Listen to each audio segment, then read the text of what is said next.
this week I started this and last weekend, I actually started building this new project, which for now, because of my lack of creativity, I called Shopify Search. Now, this is basically a database that I created here of hundreds of thousands, right now 646,000 Shopify products across right now about 1.5K or so stores. And if I write here a search query, let's say shoes, through full text search in my Postgres database, all the shoe products from different sites are found here. Now, here, this first page is very dominated by Colhan.com. So let's try, supplement. And yeah, here we see, for instance, different brands. So as you can see, this is really a search engine, like a unified search engine across all different Shopify sites. We can click here on the product. Let's say here, this product right here. And you can see more information about this specific product itself, and also like you can go through some images here, You see here the price and the variants, and then also you can view the product on the store, where you would then get here to the store where you see everything else. And you can also buy. I also created a small recommender system by getting similar products for which I used here sentence transformers, all mini LM, to create the embeddings with a dimensionality of 384. I also created an option to add or remove your domain if you don't actually want it to be here. Of course, like these would have to then be approved. And here you can also see all the products of a specific domain.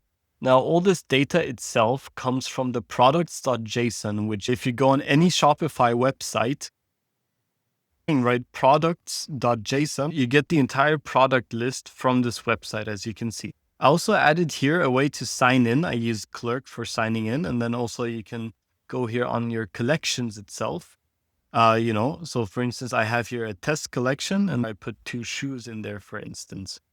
And of course, you can also, when you search for something, let's say cup, I can literally just add this to my collection with the button right here, and then it's added to my collection.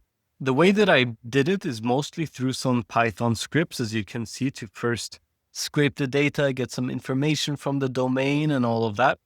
And then I have here a front end, which I used Next.js for, just to also get some server-side rendering. And also because I wanted to practice my Next.js skills with that too.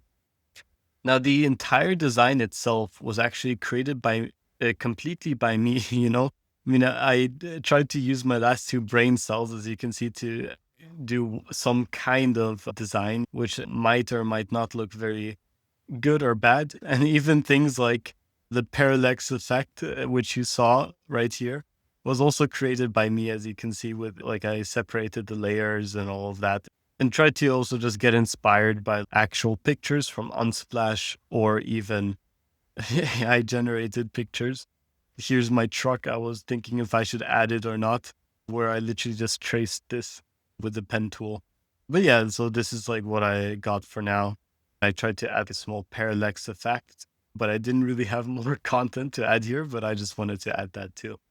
So I do have some more ideas that I could add here. For instance, I thought about doing multimodal search, where you can also search for images, or even have a recommender system, which tries to find similar products by their image and not just by the text itself. So I would actually create image embeddings, and through the image embeddings, I would then just try to do cosine similarity or something like that, So that's one thing that I had in mind. And also another thing is, since we are logged in here, I actually thought like, okay, what if we were to actually have our own recommender system for you as a user based on different things, like what other people might enjoy and all of that too, right? So I would then create basically a collaborative filtering approach and just play around a bit with that too on this data set.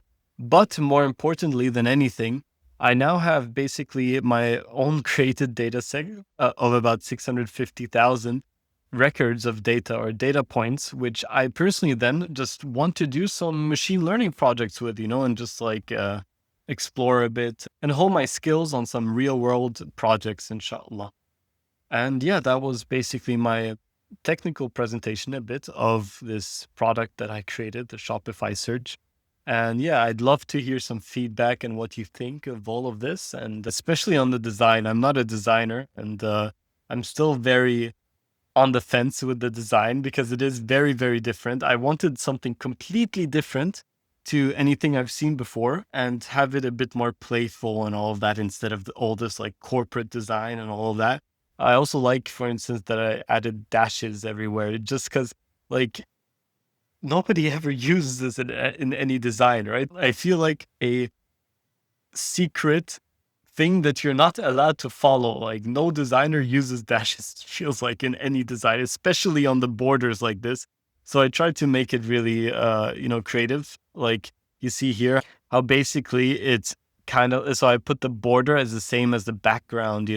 The reason being that it basically looks like it's like zigzag a bit instead. But yeah, I'm looking forward to very much any what you have to say about this. And thank you for watching. Assalamu alaikum wa rahmatullahi wa barakatuh.